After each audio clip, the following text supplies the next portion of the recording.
The people from Santee, we originated over in Minnesota. We used to live by a lake. It was called the Santee River, or Santee Lake, which meant Knife Lake.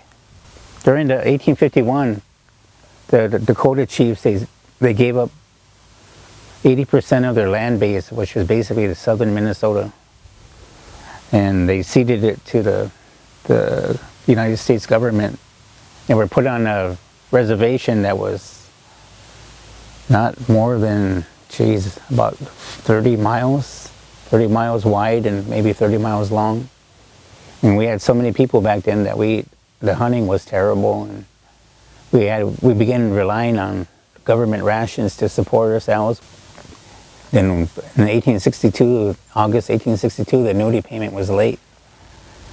And a lot of Dakotas were outside the warehouse, the government warehouse, and children were starving outside, and elderly were getting sick, and they just basically laughed at us, and they told us to go eat grass. We were hungry, go eat grass.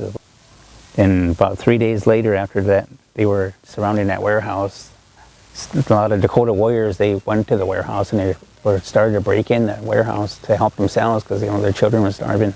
But then the main tradesman, he finally gave in and handed out rations to the people.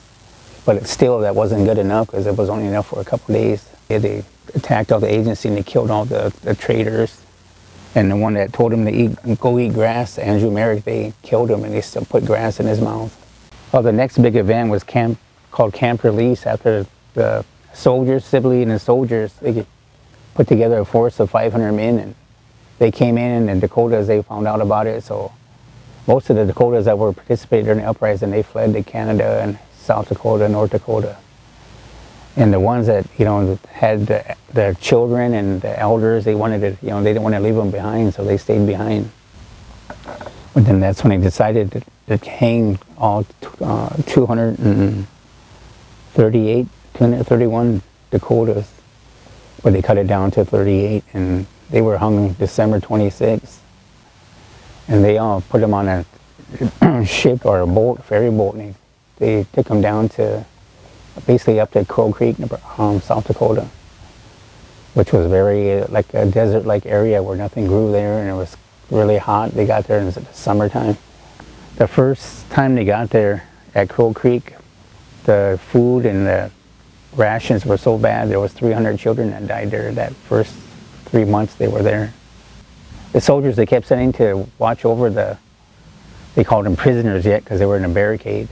So they were basically bothering like the Dakota women that were there. And the Dakota women, they couldn't feed like their children. They didn't have no rations to feed their children, and so they kind of did what they had to, in order to survive. And a lot of people don't like, for a while, it was kind of like bothered our tribe, because it was so bad that nobody wanted to talk about our history for a long time when we got here. Maybe about 10 years ago, when people started trying to forget what happened and trying to get, a sense of identity back, because we didn't really know what we actually were, where we were from. But that's slowly coming back now. The government finally decided to move us to down here in this area in 1866, June of 1866. They pretty much grew crops and stuff, and got their, the place ready for the summer, and to have crops available, and they cut wood to make makeshift houses for the families to move in when they got there. Most families survived was because of the missionaries that came with them, John P. Williamson and Samuel Hindeman. And they had two different sides. One was Presbyterian and one was Episcopal. And down here were the OMMS churches. That's what Samuel Hindeman established. And actually, when you go to the church here, it has the stepping thing when you go in, it says 1866 on it. And Samuel Hindeman, that's actually his handwriting, wrote that in here as a foundation. Santee is located in northeast Nebraska, and it is approximately 9 miles long and about 8 miles wide. We have a population of 288 people. We do have a state-run school here. In our college, it was just actually newly built about maybe 2 to 3 years ago. There's a woman down here that's in charge of the social services program. She put together a horse program. A lot of the children really like to, ride them horses and help take care of them. And it did kind of like make an impact on our tribe. And this woman also has like these Dakota language teaching classes. Ha mi dakyapi chante waste na pechiuzapi ampa mini bojan demie Dakota Iapi challenge kinde Dakota Iapi ki Nina tewachinde henakun Dakota wichoha Nina tewachinde wopira midakya wasi. So the tribe's been getting into business buying. We have like our Shop Easy store over by Yankton, which is a gas station convenience store. We have our Feather Hill over by the new casino that we just built. And we have a golf course that will be done next summer. It'll be open with 18 holes, and each hole is going to have its own history marker on there. And we're going to put an actual old allotment house from back in the 1880s on the property and put a description of what our people lived in when they first got here. We're trying to build an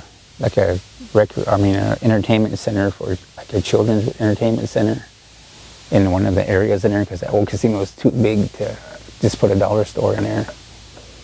And then we just recently bought the Springfield St. Mary's School over there across the river, and they plan on renovating it and building it into a treatment center. Our powwow that we have every year in June, it gets bigger and bigger every year, and we pride ourselves on that because we don't have a contest powwow like a lot of other tribes do. We keep it as a traditional powwow, but it still attracts a lot of people. And we have a thing every year, December 26th, we kind of honor the 38 that were hung in Minnesota.